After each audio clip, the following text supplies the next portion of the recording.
For 1,000 years, combat was an art of steel and sinew. It was a personal affair, a dance of blades where courage, strength, and a lifetime of training determined the victor.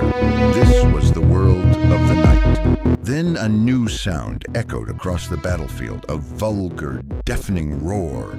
It was the sound of a new kind of power, impersonal, mechanical, and cheap. It was the sound of gunpowder. This is the story of how a coward's weapon brought an end to the age of chivalry. In this video, we'll uncover how the roar of the cannon and the crack of the musket didn't just pierce armor, they shattered an entire way of life. Part 1. The First Whispers, Early Firearms. The revolution did not begin with a bang, but with a fizzle.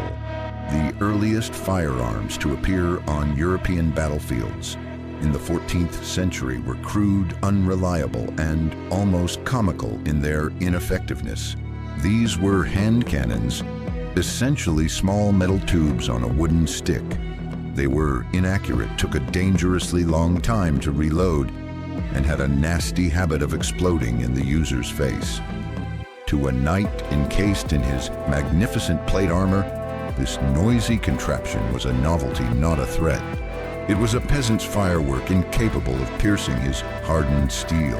For decades, knights laughed at these weapons. They were seen as dishonorable.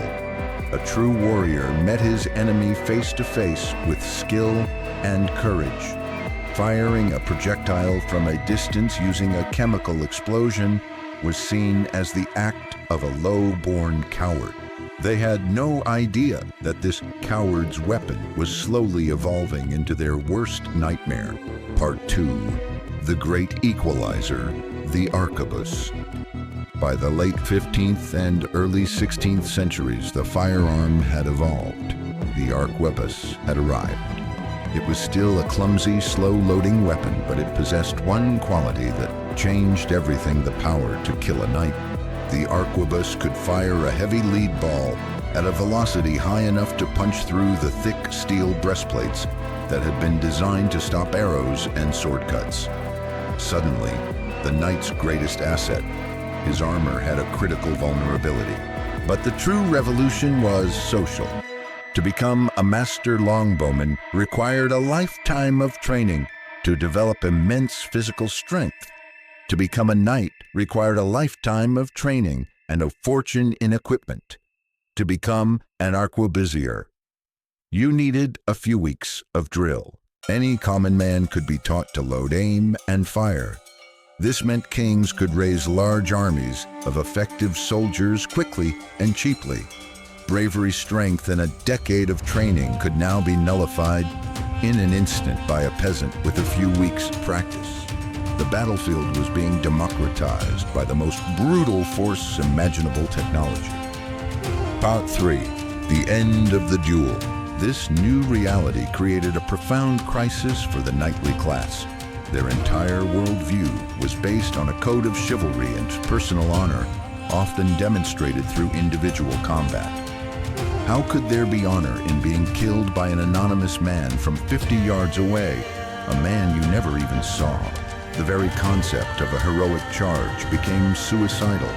Knights charging a line of disciplined infantry armed with arquebuses were simply shot out of their saddles before they ever reached the enemy.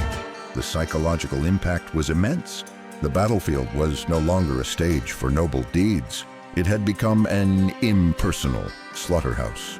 The new sound of war was not the glorious clash of swords, but the deafening continuous roar of gunfire. It was a sound that announced the death of an old world. But the gun didn't just kill the knight. Gunpowder would also bring down his home. The final decisive blow against the age of knights wouldn't be aimed at a man, but at a wall. Part 4. The God of Breach, the Siege Cannon. For centuries, a knight's power was rooted in his castle. It was his fortress, his base of operations, the ultimate symbol of his authority. A well-built castle could withstand a siege for months, even years. It allowed a rebellious lord to defy his own king. Then came the great siege cannons of the 15th century. These were not the small cannons of earlier years. These were monsters of bronze and iron firing massive stone or iron balls that weighed hundreds of pounds. They had names like the Great Bombard, and they were devastatingly effective. The turning point was the fall of Constantinople in 1453. The city's legendary walls, which had stood for over 1,000 years, were systematically blasted into rubble by the giant cannons of the Ottoman Sultan Mehmed II. The message sent shockwaves across Europe. No wall was safe anymore. Kings and monarchs quickly realized the power of this new weapon. A king with a powerful siege train could crush any rebellious noble. The age of the defiant lord safe behind his castle walls was over. The cannon centralized power in the hands of the state, destroying the very foundation of the feudal system that the knights depended on. Gunpowder had made the knight's body vulnerable, and now it had made his home obsolete. So gunpowder delivered a two-pronged attack that the knightly class could not survive. The personal firearm, the arquebus, made the knight a vulnerable target on the battlefield, and the siege cannon destroyed his strategic power base, his castle. It was a vulgar, noisy, and dishonorable end. Gunpowder removed the individual from combat. It replaced skill with mechanics, courage with chemistry. It didn't care about your bloodline, your honor, or your god. It was a technology of brutal, impersonal efficiency. It didn't just end the knight's military dominance. It rendered his entire code of chivalry obsolete.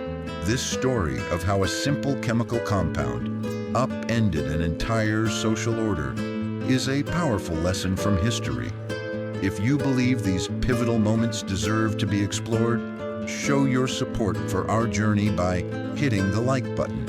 And to ensure you witness the final blows in our Decline of Knighthood series, subscribe to The Knight's Journey and ring the notification bell, because history repeatedly teaches us that the future doesn't always belong to the noble or the brave. It belongs to those who embrace the deafening roar of change.